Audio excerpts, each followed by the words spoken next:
ఈ వేళలో నీవు ఏం చేస్తూ ఉంటావో అనుకుంటూ ఉంటాను ప్రతి నిమిషము నేను. నా గుండె ఏనాడో చేయి జారిపోయింది, నీ నీడగా మారి నా వైపు రానంది. దూరాన ఉంటూనే ఏ మాయ చేశావో, ఈ వేళలో నీవు ఏం చేస్తూ ఉంటావో అనుకుంటూ ఉంటాను ప్రతి నిమిషము నేను. నడిరేయిలో నీవు నిదరైన నీవు గడిపేదెలా కాలము, గడిపేదెలా కాలము. పగలైన కాసేపు పని చేసుకో నీవు, నీ మీదనే ధ్యానము, నీ మీదనే ధ్యానము.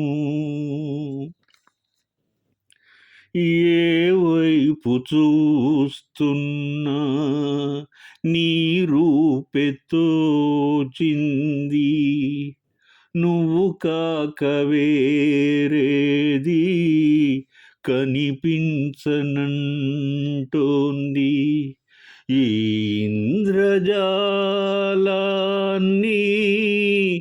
నీవేన చేసింది, నీ పేరులో ఏదో ప్రియమైన కైపుంది, నీ మాట వింటూనే ఎంతో సనీకుంది,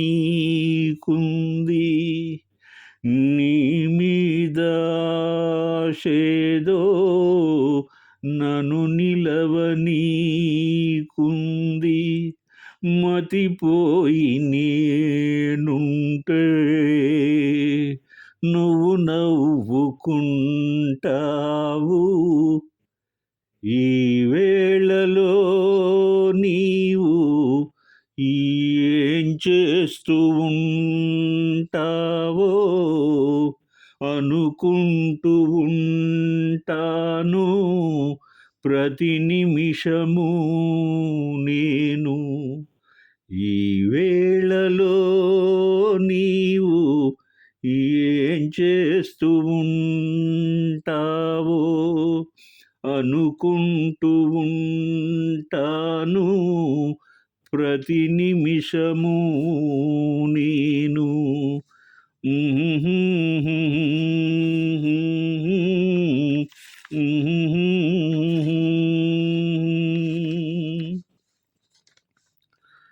ఆత్మీయ బంధంతో ముడిపడి అంటే ఆ స్పందన యొక్క పర్యవసానం అంతరాత్మ మదనంగా మారి అవిరళమైన ఆర్తితో ఒక సజీవ మూర్తి అయినప్పుడు మన ఆలోచన ఎలా ఉంటుందంటే, ఈ టైంలో ఫలానా ఆ వ్యక్తి ఏం చేస్తుంటాడు, బహుశా ఈవేళ నిద్రించి ఉంటాడు, లేదా ఒక గొప్ప పాట పాడుతూ ఉంటాడు, అందమైన నాట్యం చేస్తూ ఉంటాడు అని ఇష్టమైన సంక్లిష్టమైన మధురమైన ఊహలలో తేలిపోతాం. మనం విన్నది సిరివెన్నెల గారి సాహిత్యం.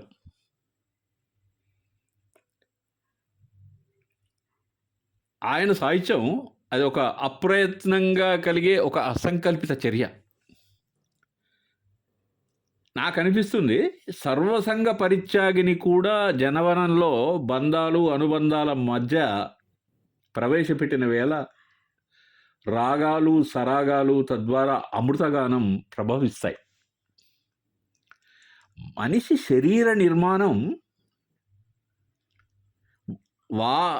వాటిలో జరిగేటువంటి రసాయనిక మార్పులు ఏవైతే ఉన్నాయో అవి ఒక మనిషి యొక్క వ్యక్తిత్వాన్ని నిర్దేశిస్తాయి. ఇది సైన్స్ చెప్పే నిజం. కొన్ని విషయాలు, కొన్ని సందర్భాల గురించి మనం వెనక్కి తిరిగి చూస్తే అప్పుడు ఇలా ఆలోచించామా, ఆనందించామా అనిపిస్తుంది. ఆ అనుభవం చాలా చాలా తీయగా ఉండేటువంటిది.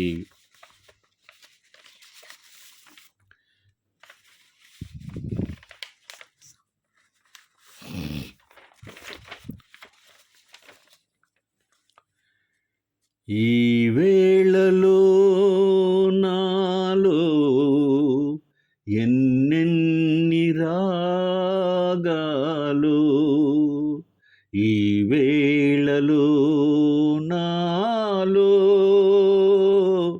ఎన్నెన్ని రాగాలు, ఆ రాగాల ఉయ్యాల జంపాలలో ఎన్నెన్ని కనరాని భావాలు, ఈ వేళలో నాలో ఎన్నెన్ని రాగాలు,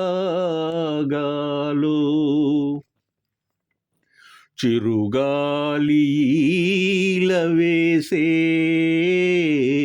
చిగురాకు తొంగి చూసే, చిరుగాలి ఈల వేసే చిగురాకు తొంగి చూసే, కిరణాల జడివానలోనా,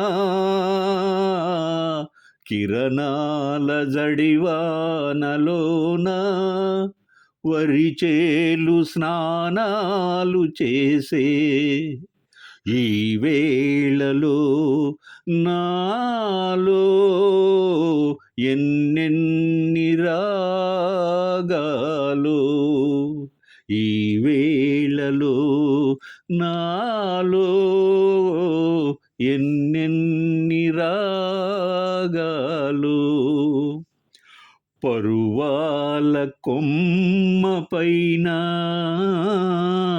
పాడింది ఒక కోకిలమ్మ, పరువాల కొమ్మ పైన పాడింది ఒక కోకిలమ్మ, ఆ పాట నా గొంతులోనా,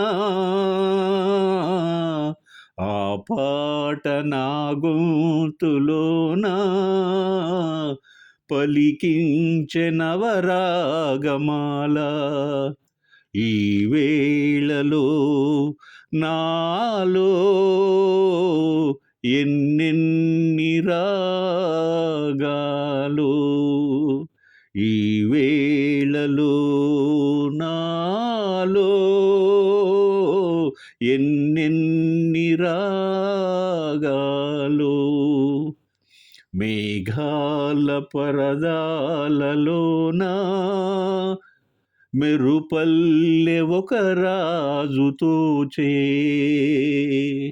ఆ రాజు చిరునవ్వులోనా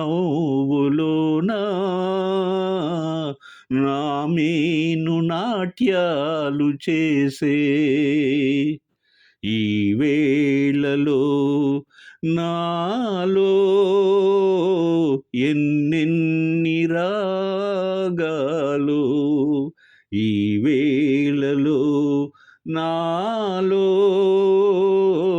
ఎన్నెన్ని రాగాలు.